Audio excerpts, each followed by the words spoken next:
তলত উল্লেখ কৰা অসমৰ কোনটো ধৰ্মীয় স্থানক ময়ূৰদ্বীপ বুলি জনা যায়? অপশ্যনবিলাক দিয়া আছে ৰংগনাথ মন্দিৰ, বৰদোৱা, কামাখ্যা মন্দিৰ, উমানন্দ। ইয়াৰ শুদ্ধ উত্তৰটো হৈছে অপশ্যন নাম্বাৰ D2, উমানন্দ মন্দিৰ। নেক্সট কুৱেশ্যনত আছে নিধানপুৰৰ তাম্ৰলিপি ক'ত উদ্ধাৰ হৈছিল? অপশ্যনবিলাক দিয়া আছে চিলেটত, শিলচৰত, মণিপুৰত, মিজোৰামত। ইয়াৰ শুদ্ধ উত্তৰটো হৈছে অপশ্যন নাম্বাৰ A2, নিধানপুৰৰ তাম্ৰলিপি চিলেটত উদ্ধাৰ হৈছিলে। অপশ্যন নাম্বাৰ A2 শুদ্ধ উত্তৰ। নেক্সট কুৱেশ্যন, কোনগৰাকী আহোম ৰজাক ইংৰাজে বন্দী কৰি ৰাখিছিল? অপশ্যনবিলাক দিয়া আছে চন্দ্ৰকান্ত সিংহ, পুৰন্দৰ সিংহ, চক্ৰধ্বজ সিংহ, জয়ধ্বজ সিংহ। ইয়াৰ শুদ্ধ উত্তৰটো হৈছে অপশ্যন নাম্বাৰ B2, পুৰন্দৰ সিংহ। মনত ৰাখিব, পুৰন্দৰ সিংহক ইংৰাজে বন্দী কৰি ৰাখিছিলে। নেক্সট কুৱেশ্যনত আছে নলিনীবালা দেৱীয়ে কোনখন কবিতা পুথিৰ বাবে 1967 চনত সাহিত্য একাডেমী বঁটা লাভ কৰিছিল?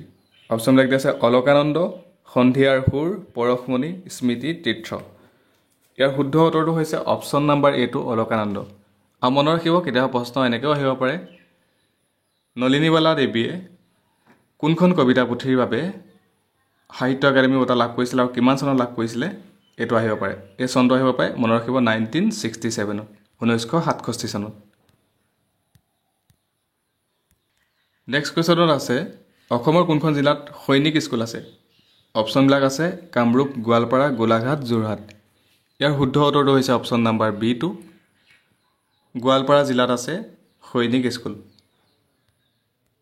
নেক্সট কুৱেশ্যনত আছে হালধীয়া চৰায়ে বাওধান খাই এই বিখ্যাত উপন্যাসখন কোনে ৰচনা কৰিছিল? অপশ্যনবিলাক দিয়া আছে ৰীতা চৌধুৰী, লক্ষীনন্দন বৰা, হোমেন বৰগোহাঁই, ৰঞ্জু হাজৰিকা। ইয়াৰ শুদ্ধ উত্তৰটো হৈছে option number C2, Homen Borgohain. Next কুৱেশ্যনত আছে ভিলেজ ৰকষ্টাৰ নামৰ অসমীয়া বোলছবিখনৰ নিৰ্মাতা কোন আছিল? অপশ্যনবিলাক দিয়া আছে জাহ্নু বৰুৱা, ৰীমা দাস, ৰাজেশ ভূঞা, যতীন বৰা।